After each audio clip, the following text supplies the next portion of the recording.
Hai netizen, ini kan Pak Bostam bilang sebelum Dr. Sarlito meninggal, dia ada menyampaikan kata maaf kepada Jessica. Mungkin ada sesuatu, pasti ada sesuatu yang janggal di hati dia, ya kan? Hola netizen yang tercinta, baru-baru ini sosok Lita Gading muncul di hadapan publik dan berbicara soal kasus Jessica Wongso. Kasus kematian Mirna Salihin yang mendakwakan Jessica Wongso diketahui sudah 7 tahun berlalu, namun hingga kini masih ramai diperbincangkan publik. Hidayat Bostam ialah kuasa hukum Jessica Wongso membongkar peran Lita Gading dalam kasus kopi sianida. Perlu diketahui, Dr. Lita Gading adalah seorang psikolog yang mengaku mendapatkan tekanan saat kasus kopi sianida terjadi pada tahun 2016 lalu. Melalui unggahan TikTok Lita Gading, ia sebelumnya mengungkapkan bahwa dirinya sama persis dengan yang terjadi pada ahli psikologi forensik Reza Indragiri. Namun, saat dirinya mengaku berbicara soal kasus Jessica Wongso, justru ia mendapatkan tekanan saat kuliah S2, bahkan hingga tidak dibolehkan kuliah dan dihambat. Kendati demikian, Hidayat Bostam kini angkat bicara terkait sosok Lita Gading dalam kasus kopi sianida. Hidayat Bostam membongkar bahwa Dr. Lita Gading adalah tim dari Pak Sarlito, di mana saat itu adalah saksi ahli psikologi. Hingga kini disebut tercatat sebanyak 3.800 advokat dari seluruh Indonesia berada di garis pembela Jessica Wongso untuk siap membongkar dan menegakkan keadilan melalui upaya-upaya hukum. Nah, gimana nih menurut netizen yang maha benar? Silahkan berkomentar ya. Oke kawan, bukan dalam kondisi lebaran, bukan kondisi arisan juga, dan bukan dalam suasana kumpul keluarga dan sanak saudara. Jadi lucu rasanya kalau meminta maaf tanpa ada alasan jelas. Walaupun memaafkan ya bebas-bebas saja, tidak harus ada momen tertentu memang. Berhubung ini masih ada kaitannya dengan perkara J, jadi lucu rasanya bila ada seseorang sebelum meninggal meminta maaf pada seseorang yang pernah disudutkan di muka persidangan. Dan lucu rasanya bila segala sesuatunya baik-baik saja, untuk apa meminta maaf? Dan lucu rasanya bila segala sesuatunya tidak sesuai pesanan, untuk apa dia meminta maaf? Karena segala sesuatu pasti butuh alasan dan sebab yang jelas. Jadi jelas rasanya pada dasarnya perkara J itu tidak baik-baik saja, seperti yang sudah aku utarakan di beberapa videoku yang lain kawan. Oke kawan, mungkin kesannya sepele bahkan remeh-temeh hanya perihal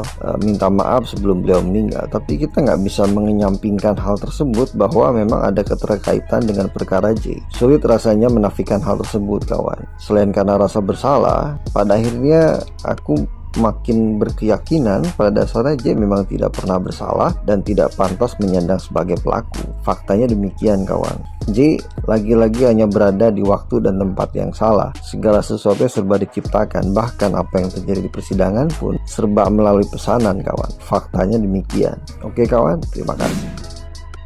Hai netizen, ini kan Pak Bostam bilang sebelum Dr. Sarlito meninggal, dia ada menyampaikan kata maaf kepada Jessica. Mungkin ada sesuatu, pasti ada sesuatu yang janggal di hati dia, ya kan, yang berat di hati dia, kesalahan gitu.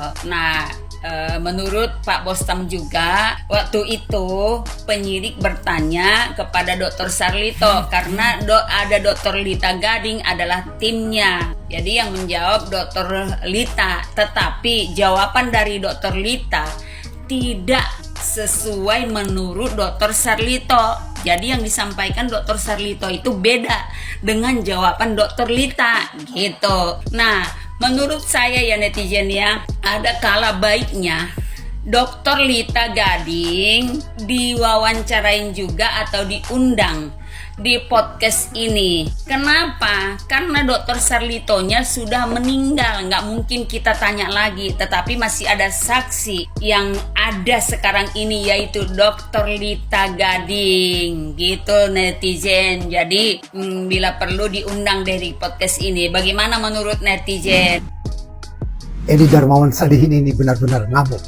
Kelihatannya dia marah besar. sampai marahnya itu sudah sampai di ubun-ubun. Ada beberapa hal yang dapat dikatakan mengapa dia sampai ngamuk seperti ini. Yang pertama, kelihatannya dia sadar bahwa gelombang dukungan yang mendukung upaya untuk membongkar kembali kasus Jessica dalam kaitannya dengan meninggalnya Mirna itu bukan semakin surut, tetapi semakin bergelora, semakin bertambah-tambah. Bukan saja di kalangan masyarakat awam, tetapi juga di kalangan advokat. Lihat saja, pada saat dilakukan doa bersama pada tanggal 10 November yang lalu, advokat yang bergabung untuk mendukung dibongkarnya kembali kasus ini hanya sekitar 1.500 advokat. Tapi beberapa hari yang lalu itu sudah terungkap bahwa ada sekitar 3.500 advokat yang bergabung yang siap mendukung dibongkarnya kembali kasus ini. Dan itu disadari betul oleh Edi Darmawan. Hal kedua, kalau kasus ini dibongkar kembali, maka dia sadar dia akan terseret. Mengapa dia terseret? Oleh karena pada saat kasus ini digulirkan di persidangan pada tahun 2016 yang lalu, sebetulnya ada banyak tindakannya yang perlu diselidiki pada waktu itu. Tetapi karena ramainya perbincangan tentang persidangan, akhirnya orang tidak lagi